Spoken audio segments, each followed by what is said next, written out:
faithfully delivering value, unpacking great books from around the world. Hi, this is Sally talking books. Today, we're diving into the book Iran 4,000 Years, authored by Iranian historians, former Tehran University president Ho Chang and Nahavandi, and French Middle East history expert Yves Baumati. Iran is an ancient civilization with a rich history. Whether it's the Persian Empire that once rivaled ancient Greece for European dominance, or the Sassanid and Abbasid dynasties that engaged with China, all have left a profound mark on the world stage. Even today, the Islamic Republic of Iran remains a regional power with undeniable influence. But Iran is also mysterious, situated in the West Asian highlands with limited transportation access. Iranians' ethnic traits and religious beliefs differ markedly from neighboring nations, and its complex history often feels overwhelming. Now, this book, Iran 4,000 Years, uses concise strokes to outline Iran's historical journey and cultural essence over 4 millennia, opening a window for everyday understanding. So next, I'll break it down into 5 parts. Part 1, early history, the rise and fall of the Persian Empire. Part 2, reaching the peak, the pinnacle achievements of ancient Persian civilization. Part 3, foreign rule, Arab conquest and Mongol conquest. Part 4, Persian rebirth, the glory and decline of the Safavid dynasty. Part 5, shadow of great powers, from traditional Persia to modern Iran. All right, let's start with Part 1, early history, the rise and fall of the Persian Empire. Today's Iran is in Southwest Asia, with a land area of about 1.645 million square kilometers. Most is highland. The east has low-altitude areas, but towering mountains follow, forming a barrier with China. Low Austin, so historically, exchanges between the two have been quite limited. To the south, Iran faces the Arabian Peninsula across the Persian Gulf. Today, the Persian Gulf is a vital oil shipping lane, but in ancient times, it hindered Iran's expansion. 2 directions were truly key for close ties. One is northeast to Uzbekistan, mostly plains for easy travel. The other is the Mesopotamian plain west of the Iranian plateau, the land between 2 rivers, including modern Iraq, Syria, and more. Not only is Mesopotamia low in altitude, but it's also one of the earliest cradles of human civilization. This determined that ancient Iran was deeply influenced by Mesopotamian civilization.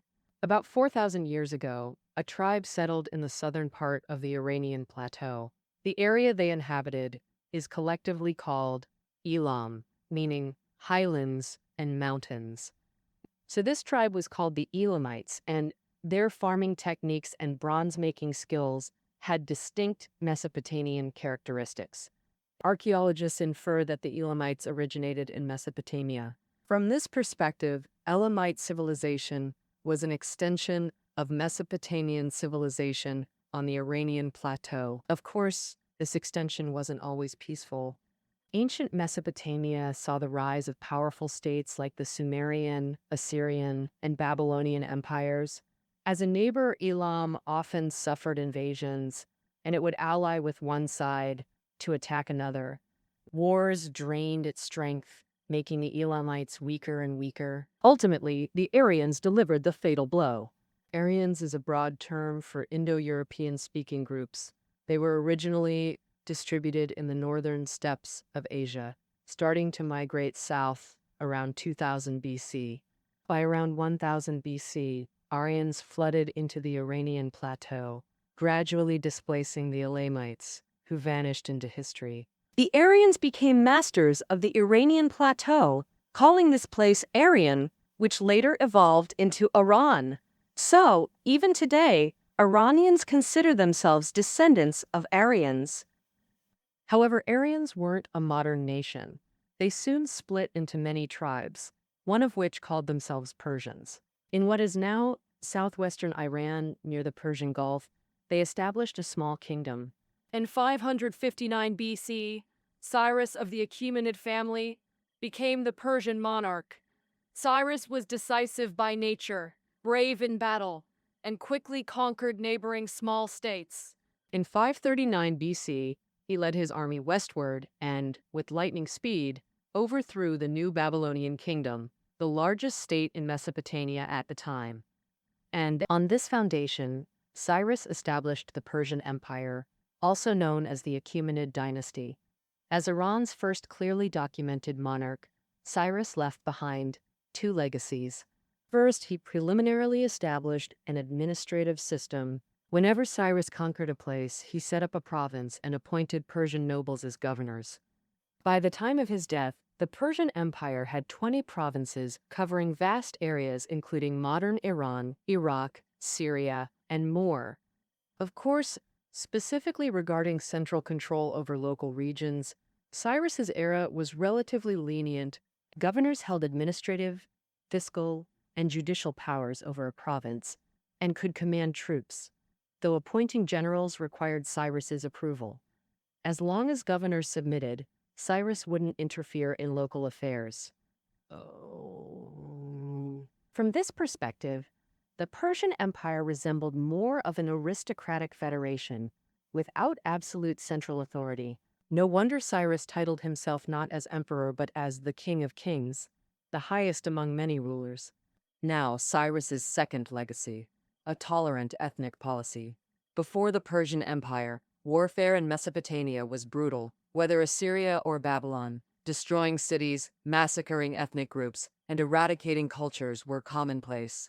The Persian Empire did the opposite. The Cyrus cylinder, unearthed in the 19th century, records Cyrus's fundamental policy, respecting different ethnic groups' religious beliefs and lifestyles, allowing all under heaven to live in peace. In this regard, Cyrus's most famous act was repatriating the Babylonian captives.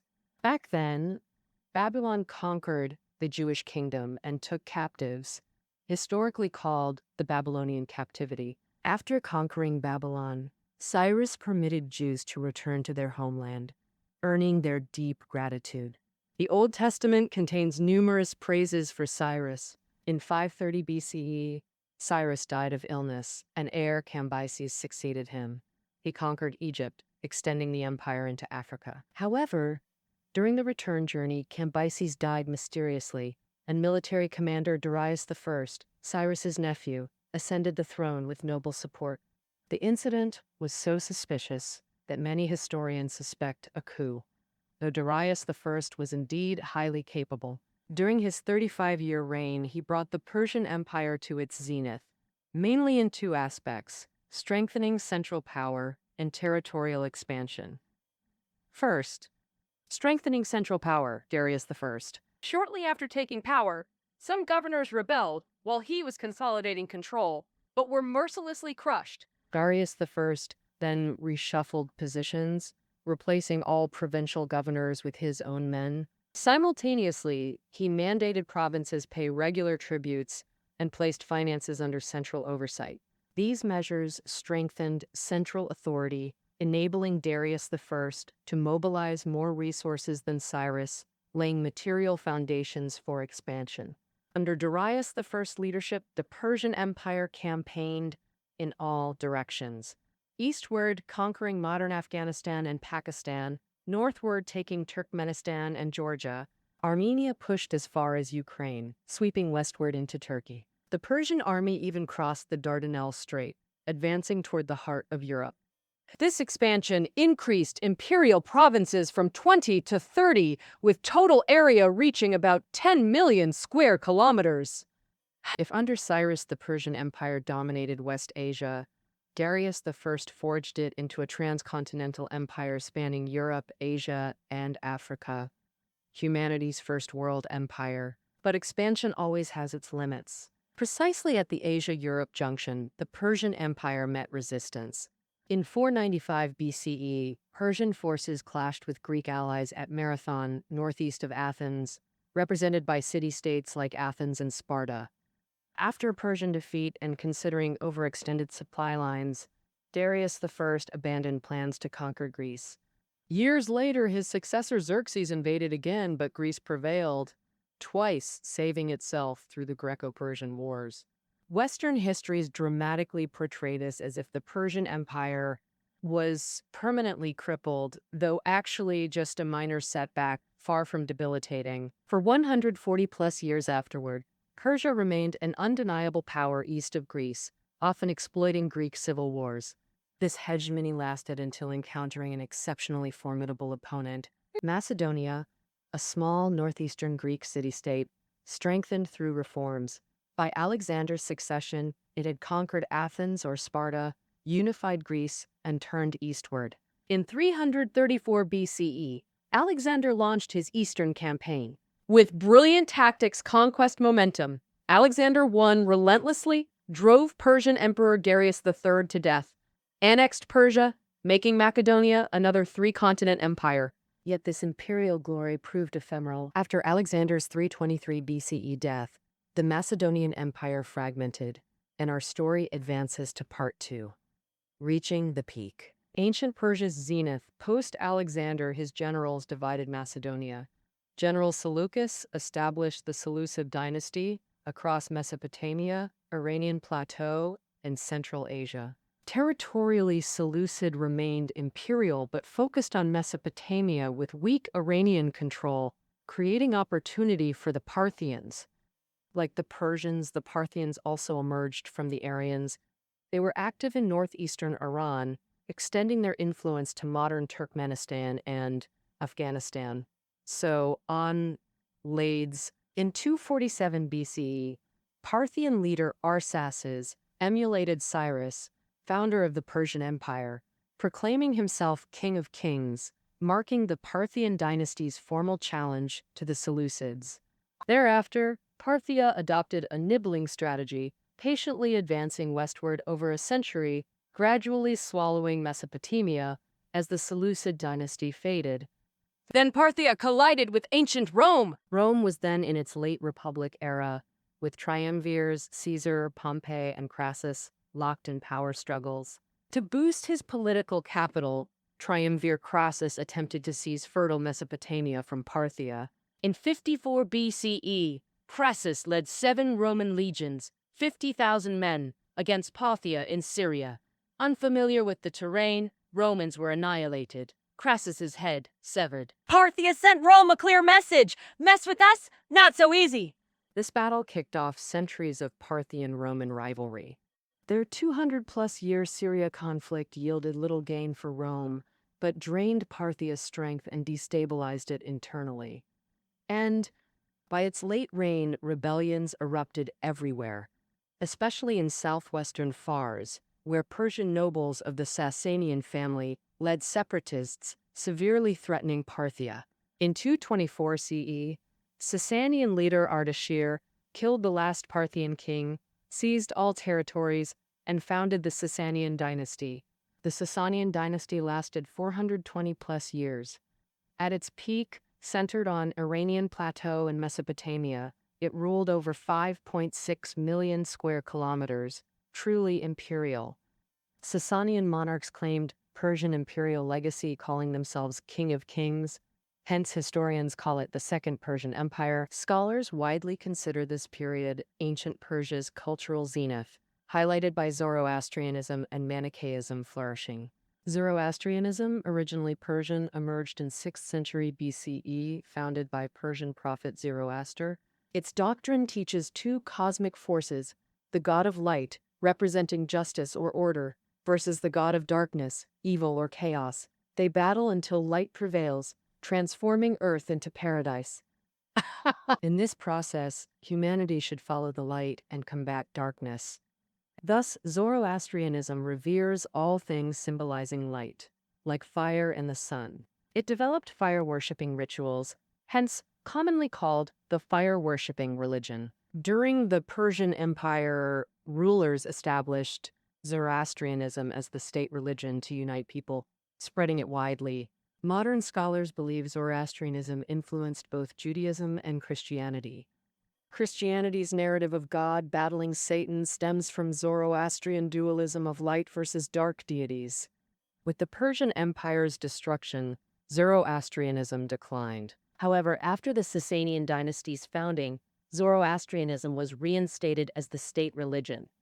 From the ruler's perspective, this served two purposes. First, demonstrating strategy, and first talent, women's personal DC, legitimate Roman. Second, framing Sasanian monarchs as earthly representatives of the light god to reinforce imperial authority. Thus, Zoroastrianism became the Sasanian mainstream ideology and was vigorously promoted. With rulers' support, the Zoroastrian scripture Avesta was compiled. By the 6th century CE, Zoroastrianism spread across Central Asia and crossed the Pamirs into China. Then, in China's northern-southern dynasties period, with ethnic diversity and cultural openness, Zoroastrianism quickly gained popularity. It attracted many followers in dynasties like Northern Wei, Northern Zhao, and Southern Liang. Records show Northern Wei's Empress Dowager Ling led officials to mount song for fire rituals. Zoroastrianism remained vibrant even into the Tang dynasty. And though the state religion, Sasanians practiced religious tolerance, permitting multiple faiths. For instance, northwestern Armenians and Georgians practiced Christianity while Jews followed Judaism. The Talmud, Judaism's central text, was compiled during the Sasanian era. Manichaeism, an offshoot of Zoroastrianism, also spread widely. Augustine of Hippo, North African-born Christian theologian, was once a Manichaean. In early Tang China, Manichaeism arrived, and venerating light was called Minjiao, religion of light. Minjiao advocated equality and mutual aid, gaining public favor. It played key roles in rebellions like Feng Law's Late Northern Song and the Red Turban's Late Yuan.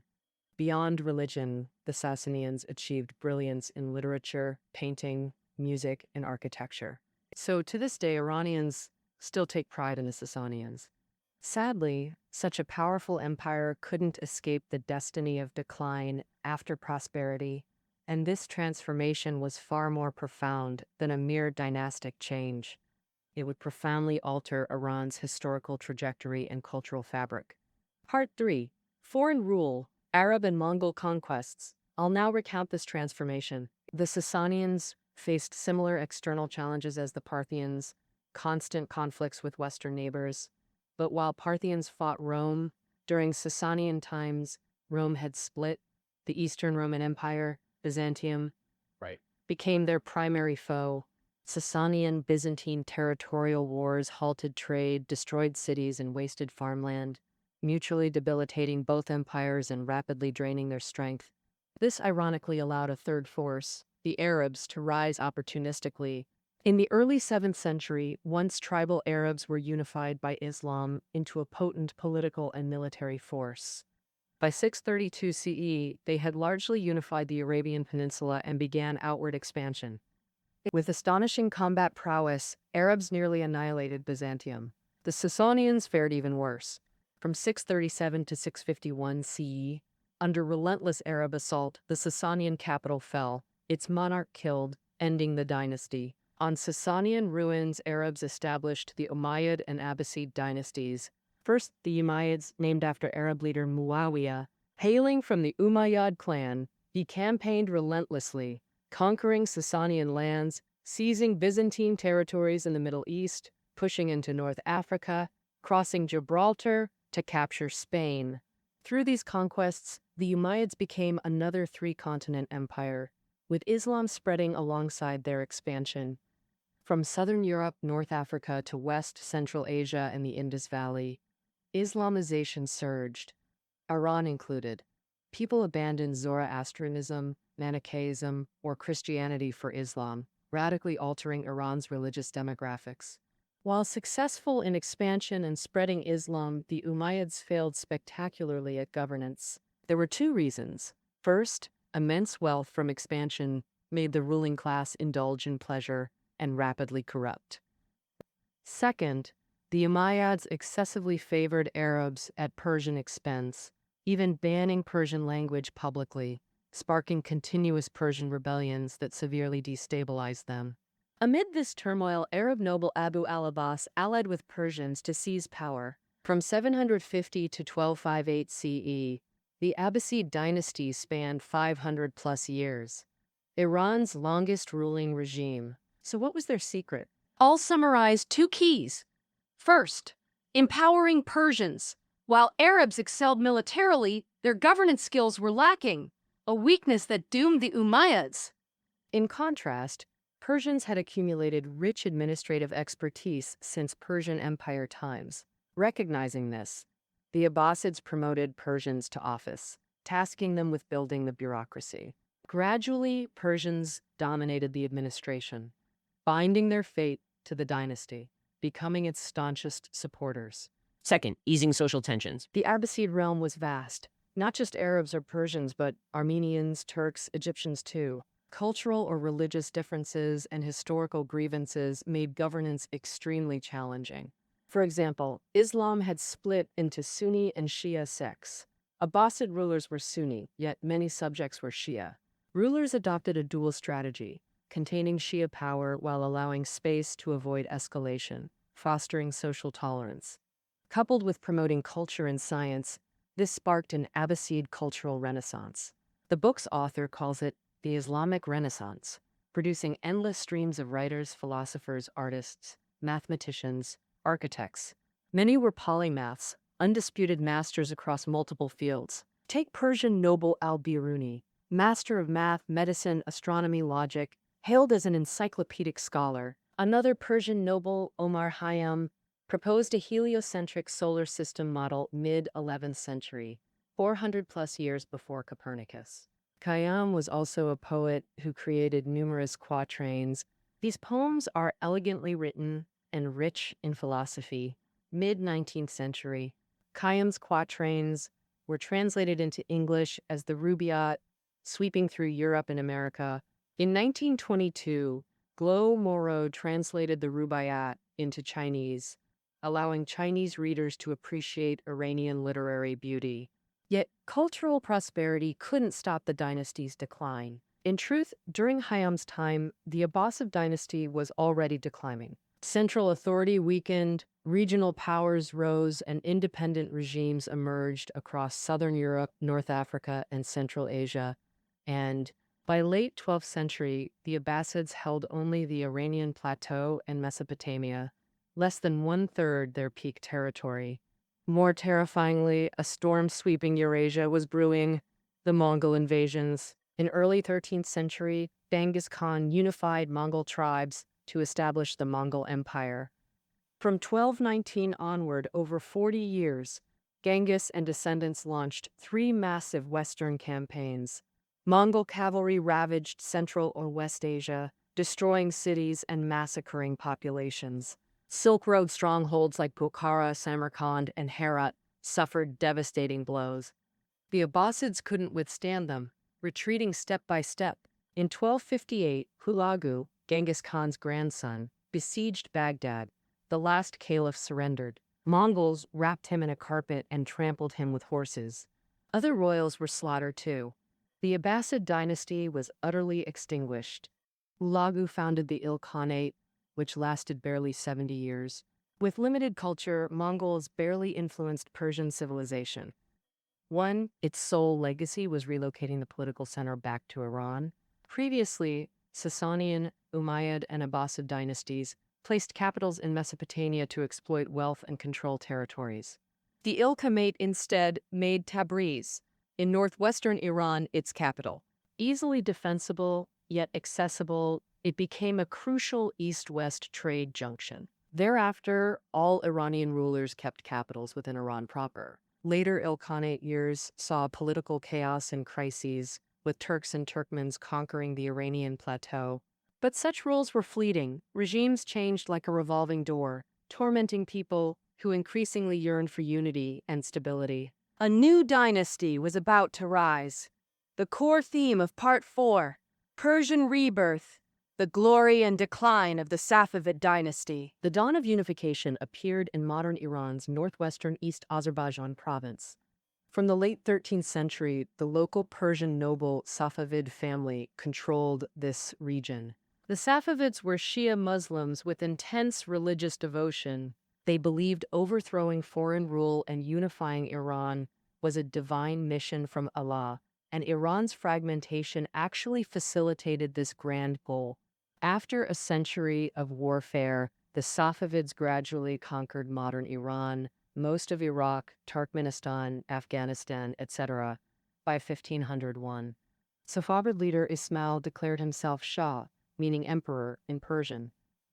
Highlighting Persian heritage, Ismail also took the title King of Kings.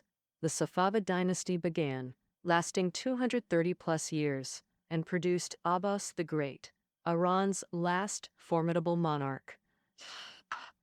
Abbas the Great, fifth Safavid Shah, was born in 1571 in modern Herat, Afghanistan. When enthroned at 16, the dynasty faced three major crises.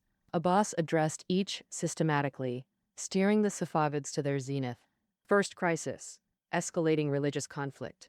Upon founding, Safavids declared Shia Islam the state religion and enforced it.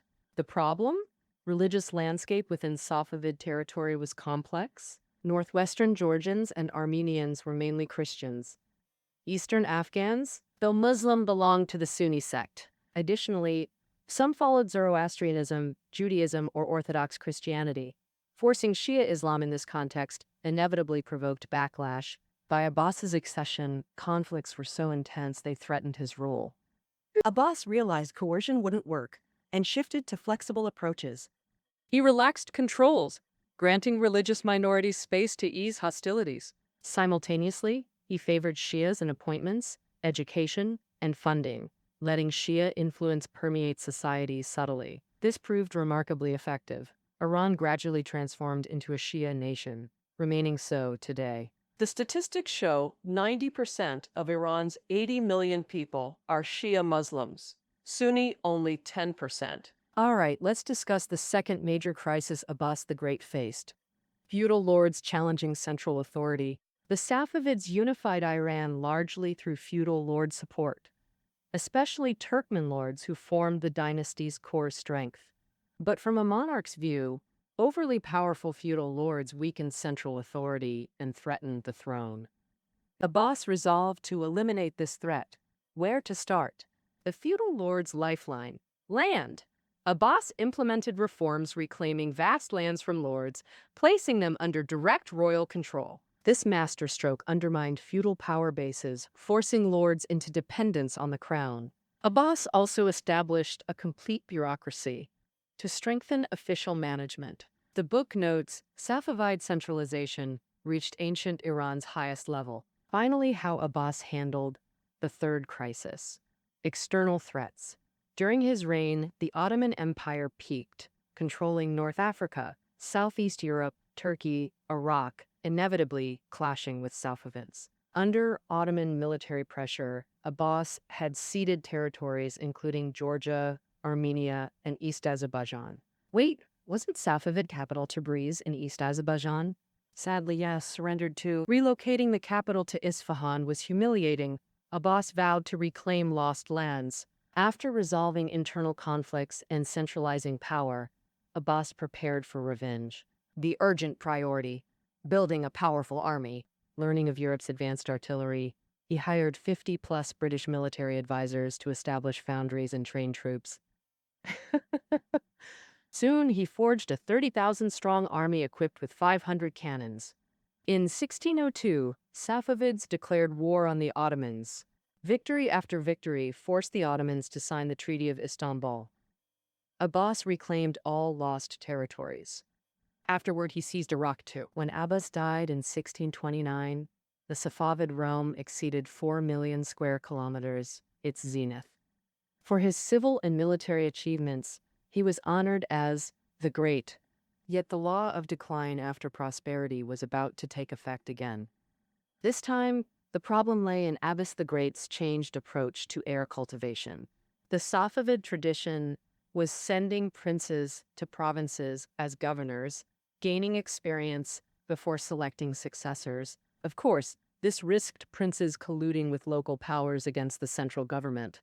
Abbas's solution: keeping princes at court for education, while eliminating risks This created worse problems. These palace-raised princes developed vices like indulgence, laziness, and susceptibility to manipulation. Their political skills paled compared to ancestors. Consequently, each Safavid generation proved less capable than the last. Central control weakened. Rebellions erupted everywhere. In October 1722, Afghan rebels captured capital Isfahan, ending the Safavid dynasty. Iran plunged into decades of warlord conflicts. During this, an Afghan warlord named Matter briefly conquered Iran and declared himself Shah. But though formidable in battle, he lacked governance skills. Now, his regime soon crumbled. Prolonged civil war crashed the economy, causing mass deaths and exodus. Iran's population plummeted from 9 million to 6 million, stabilizing only near 18th century's end. Rising from these ruins was the Qajar dynasty, originally a Turkmen nomadic tribe. Skilled in warfare, they'd served Iranian rulers since the 16th century. After Safavid collapse, the Qajars expanded during warlord conflicts, gradually seizing all Iran. In 1796, Qajar leader Aga Mohammed crowned himself Shah. With Isfahan in ruins, the new dynasty set its capital in ancient Tehran, north of the Iranian plateau. Though established by Turkmen outsiders, the Qajars rapidly Persianized. Qajar monarchs also called themselves King of Kings, dreaming of reviving Persia's glory. But could it happen? The answer was no, because times had changed. This ancient civilization faced unprecedented challenges. Part 5. Shadow of Great Powers, from traditional Persia to modern Iran. I'll now recount this process. The Qajar dynasty was born at the wrong time. Its emergence coincided with European powers accelerating colonial expansion. And Iran faced the greediest of the powers, Tsarist Russia. Before the Qajar dynasty, Georgia had become a Russian protectorate. In 1799, Russia annexed it. When the Qajars tried to reclaim it, they discovered their military lagged comprehensively in equipment, troop quality, and logistics. Utterly crushed by Russia, not only did they fail to retake Georgia, but also lost modern Armenia, all of Azerbaijan, and parts of Turkmenistan and Afghanistan. More humiliatingly, Russia forced the Qajars to sign unequal treaties granting Russians free passage, consular jurisdiction, and other privileges. Russia established an imperial guard for the Qajar court under the pretext of protection. This army's officers were exclusively Russian. Who did it really serve? Any observer knew the Qajars couldn't resist Russian encroachment and had to seek help from other European powers. Britain responded actively, alarmed by Russia's endless expansion and fearing threats to British India. Mid-19th century, Britain and France crippled Russia in the Crimean War, halting its expansion. Later, Britain and Russia compromised, agreeing to treat Iran and Afghanistan as buffer states. Neither would annex Iran. This saved Iran from becoming a Russian colony, but Britain demanded repayment. In 1872, media mogul Paul Reuter, founder of Reuters, signed a treaty with Qajars, gaining privileges to mine, build factories, and construct railways in Iran with British government backing. Later, Reuter established the Imperial Bank of Persia, monopolizing Iran's currency issuance. Entering the 20th century, Britain's navy switched ship fuel from coal to oil, and Iran was believed rich in oil reserves. So Britain began exploration in Iran. Sure enough, the Anglo-Persian Oil Company discovered oil fields in southern Iran. Anglo-Persian was British-controlled, with the Qajars holding only minor shares. Clearly, most oil profits went to Britain. Britain's economic aggression had dual effects on Iran. On one hand, Britain controlled Iran's economic lifeline. British goods flooded in, crushing traditional industries. Farmers, merchants, and artisans went bankrupt. On the other, this forced Iran toward modernization. The driving force came from the urban middle class emerging in modernization: civil servants, merchants, clerks, journalists, lawyers, etc. They embraced Western democratic ideals, hoping to replace the Qajar monarchy's autocracy with a British-style constitutional monarchy. This became Iran's constitutional revolution. In In 1905, Iran faced economic crisis. Wheat prices soared 90%, causing public hardship while officials profiteered from national misery. That summer, massive protests erupted in Tehran. Protesters demanded a constitution to constrain power and grant public political participation. The Qajar dynasty was forced to implement reforms. October 1906 witnessed Iran's first parliament and constitution. This constitution established popular sovereignty, declaring royal power derived from and revocable by the people. The author notes Iran thus became the Muslim world's first constitutional monarchy, a major step toward political modernization. Yet underdeveloped nations ultimately couldn't control their fates. In 1917, Russia's October Revolution erupted. 1922 saw the USSR's formation, with Armenia, Georgia, and Azerbaijan joining as Soviet republics on Iran's northwestern border. Fearing revolutionary spillover, Britain backed pro-British General Reza Pahlavi to overthrow the Qajars, establishing the Pahlavi dynasty in October 1925. But nationalist-minded Reza refused to be a puppet.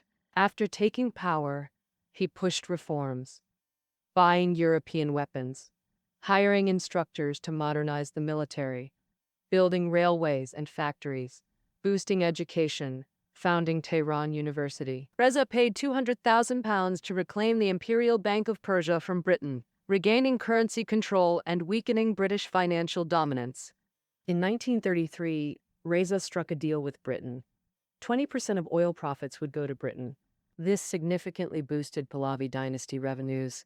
In 1935, Reza abandoned the traditional name Persia, adopting Iran, the Aryans' ancient term for the region, transforming traditional Persia into modern Iran. Reza's actions displeased Britain, but preoccupied with European affairs, Britain tolerated him as long as he countered the Soviets and stayed in power.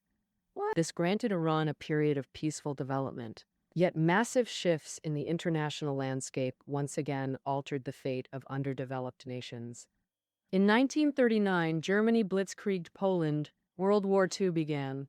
2 years later, Germany attacked the Soviet Union. Thus, Britain and the USSR set aside grudges to jointly fight Nazi Germany. This put Iran in an awkward position. Pre-AA1 Germany was Iran's largest trading partner. Iran exported raw materials for German equipment and machinery, with 5,000-plus German engineers and technicians working in Iran. After war broke out, Iran remained neutral, but Britain, USSR demanded it sever ties with Germany and join the Allies. Reza hesitated, but time ran out. In August 1941, Britain, USSR declared war on Iran. Reza abdicated. Crown Prince Pahlavi succeeded. Iran became a British-Soviet protectorate until World War II's end, when Allied withdrawal restored independence.